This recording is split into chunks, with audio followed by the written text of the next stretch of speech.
Rojo Sambal, bagaimana nih Bang, bisa diceritain sedikit Bang? Sebenarnya sih saya ngerasa beruntung aja sih udah dibantu sama Raffi. Terus nanti insya Allah dia kan datang jam 11. Ini opening pertama outlet Rojo Sambal yang dari kaki 5 berkembang jadi seperti outlet yang bagusan. Doain aja supaya ini berjalan lancar depannya, terus bisa bertahan lama, nggak hanya 1-2 tahun, bisa seterusnya. Terus awalnya saya bisa diinvest sama Raffi Ahmad itu, waktu itu saya masih dagang kaki 5 di pinggir jalan, di tendaan Kalibata. Saya di sana jualan, terus ada teman saya namanya Aan, dia datang, dia memang sering datang sana, suka. Terus kebetulan dia juga dekat sama Raffi, dan si Aan bilang, nih gue ajak ya Raffi supaya gue bantu promoin. Akhirnya aku pikir dia bercanda, nggak lama kemudian beneran datang. Terus pada saat itu aku seneng banget, aku ngerasa alhamdulillah makananku tuh dicobain sama Raffi. Paling sekedar mikirnya tuh dibantu promo aja, ternyata secara spontan si Raffi bilang, oh ini enak nih, gue invest ya. Ya udah, tanpa basa-basi kita tanda tangan kontrak di situ. Akhirnya jadi. Awalnya juga aku pikir kan itu cuma buat konten-kontenan, ternyata nggak lama kemudian udah disiapin tempat di Bintaro untuk restoran, terus dibikinin kontrak lagi, mau dibuka di banyak tempat sih. Insya Allah doain aja ada di seluruh Indonesia. Oh, ini cabang pertama ya Mas? Ini cabang outlet Rojo Sambal pertama. Iya. Rencananya mungkin ada berapa outlet sih Mas? Kenapa? Rencananya mungkin ada beberapa outlet setelah ini? 1 tahun ini target 30-40 outlet di tahun ini. Tahun depannya sama. Bang memutuskan untuk membuka cabang, berarti sejauh ini perkembangan dari Rojo Sambal sendiri itu seperti apa?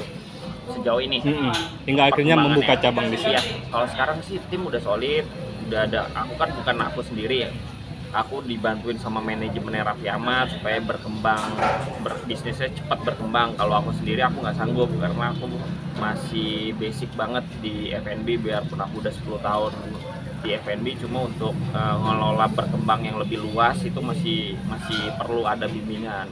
Nah alhamdulillah timnya Raffi itu udah solid, jadi aku tinggal ngikutin arahannya si Raffi aja. Untuk konsepnya sendiri, seperti apa sih konsep pengembangan outlet? Konsepnya tetap kita masih kultur UMKM-nya harus tetap ada, melekat. Harganya juga harus tetap sama sih dari harga kaki 5, jadi bukan semerta kita berkembang jadi outlet yang lebih bagus tapi harganya naik, tapi insya Allah sih harganya sih tetap stabil. Nah tempatnya aja dinyamanin. Dari untuk segi bisnisnya seperti apa sih dengan harga yang kaki 5 dengan konsepnya, tapi ruangannya sudah bagus itu? Targetnya sih kita karena harganya sama, insya Allah untuk menutupi keuntungan yang lebih besar paling main quantity aja. Di target misalkan kalau di kaki 5 50 porsi, kalau di outlet kita harus capai target 200 porsi. Jadi main quantity sih. Mas, yang membedakan Rojo Sambal dengan yang lainnya tuh apa sih sebenarnya? Sebenarnya sih sama aja, makanan lain juga nggak kalah enaknya, banyak banget masakan orang-orang lain yang lebih enak dari aku mungkin. Cuma karena aku beruntung aja ketemu Raffi dan dibantu promo ya bisa berkembang. Perbedaannya sama pecel lele pinggir jalan yang lain, oke. Perbedaannya itu aku punya 3 tahapan proses. Pertama diungkep, terus 2 di presto, ketiga diasap. Jadi setelah diasap si customer mau milih mau digoreng, mau dibakar, atau udah diasap aja. Jadi sebenarnya basicnya 3 proses. Tahap terakhir, tahap keempat itu tahap terakhir si customer tinggal milih mau digoreng atau dibakar. Itu yang bikin perbedaannya sih. Ini perjuangan berapa lama sih? Ini aku awal pandemi. Jadi sebelumnya aku kan udah F&B memang udah lama. Pertama tuh 10 tahun yang lalu Mexican food, terus ganti ke sushi, terus akhirnya pas pandemi aku tutup. Aku bingung mau ngapain, aku belajar jualan kaki 5, digusur 3 kali pun pernah. Akhirnya dapat tempat di Kalibata, dan beruntung aku ketemu Raffi. Bang, nilai investasinya yang Raffi gelontorkan untuk F&B ini berapa Bang?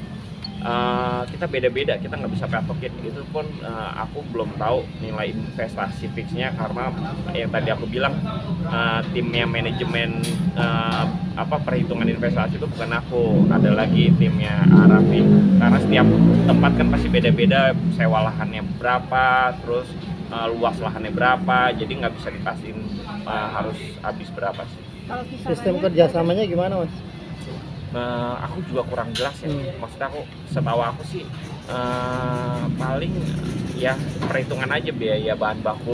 Misalkan targetnya sebulan kita 700 juta bahan baku COGS-nya itu 50% ya, berarti untuk bahan baku kita jualan aja kita harus siapin 350 juta karena kan target penjualan sebulannya kan 700. Belum lagi biaya bangku, kursi, investasi dapur, itu kompor segala macem kayak gitu sih. Ya kurang lebih ya mungkin 200 kali ya. Kurang lebih aku nggak tahu biaya fixnya sih. Bang, apa di Bang. grand opening kali ini Raffi juga akan menyuguhkan menu favorit tersendirinya dari dia? Ya. Biasanya kan menu favoritnya itu adalah bebek bakar. Dia suka banget itu, paling dia makannya itu sih. Tuh, untuk sementara menunya masih yang sama di kaki 5, tapi tidak menutup kemungkinan di minggu depan akan ada menu-menu barunya lagi. Bang, apa sih yang membuat Raffi akhirnya mau berinvest di sini gitu loh? Pasti kan nanya alasannya kenapa Fi kok mau lu bantu gua gitu. Ya mungkin dilihat dari tahapan proses aku ngebikin. Terus platingan, dia juga mungkin ngeliat kok pecel lele ada drumnya unik, proses pengasapan ada proses pengasapan, sedangkan di tempat lain nggak ada. Terus rasanya juga kebetulan cocok di mulutnya Arafi ya. Alhamdulillah sih ya mungkin itu salah satunya yang jadi Arafi mau invest di Rojo Sambal. Bang, di outlet sini kan dalamnya tuh ada kayak museum mobil ya, terus ada otomotif itu emang nyatu ya sama itu. Atau Ya, emang itu konsepnya udah seperti itu atau gimana? Existing dari sebelum ada Rojo Sambal memang udah ada konsep seperti ini. Jadi sebenarnya di Rojo Sambal tinggal masukin brand aja dan penambahan interior yang biar cocok ke Rojo Sambal. Mas gimana? Mas sudah menjaga kualitas seperti apa nih antara yang kaki 5 sama yang di sini? Jaga kualitasnya. Oke, kita dapur ada dari Central Kitchen. Bahan baku dasar untuk masak kita dibikin dari Central Kitchen biar standarisasi rasa harus sama. Berarti antara yang kaki 5 sampai sini sama tetap? Sama. Bahan bakunya dari Central Kitchen, dari satu dapur. Bang, untuk investasi jangka panjangnya apa, Bang? Investasi jangka panjang itu gimana maksudnya? Ya, kedepannya apakah ada terobosan seperti apa dari Arafi sendiri gitu? Investasi jangka, ya paling kalau dari aku ya, aku investasi jangka panjangnya aku harus jaga kualitas. Itu pertama. Penjualan omset tuh harus stabil. Paling itu sih itu. Terus ada terobosan menu-menu baru yang tadi aku bilang tidak menutup kemungkinan di minggu ke depan tuh ada menu-menu baru. Ada targetnya Mas di IP berapa bulan atau berapa tahun? Target sih ya kita target normalnya 6 bulan. 6 bulan. Target lamanya itu 9 bulan, target tercepatnya 3 sampai 4 bulan.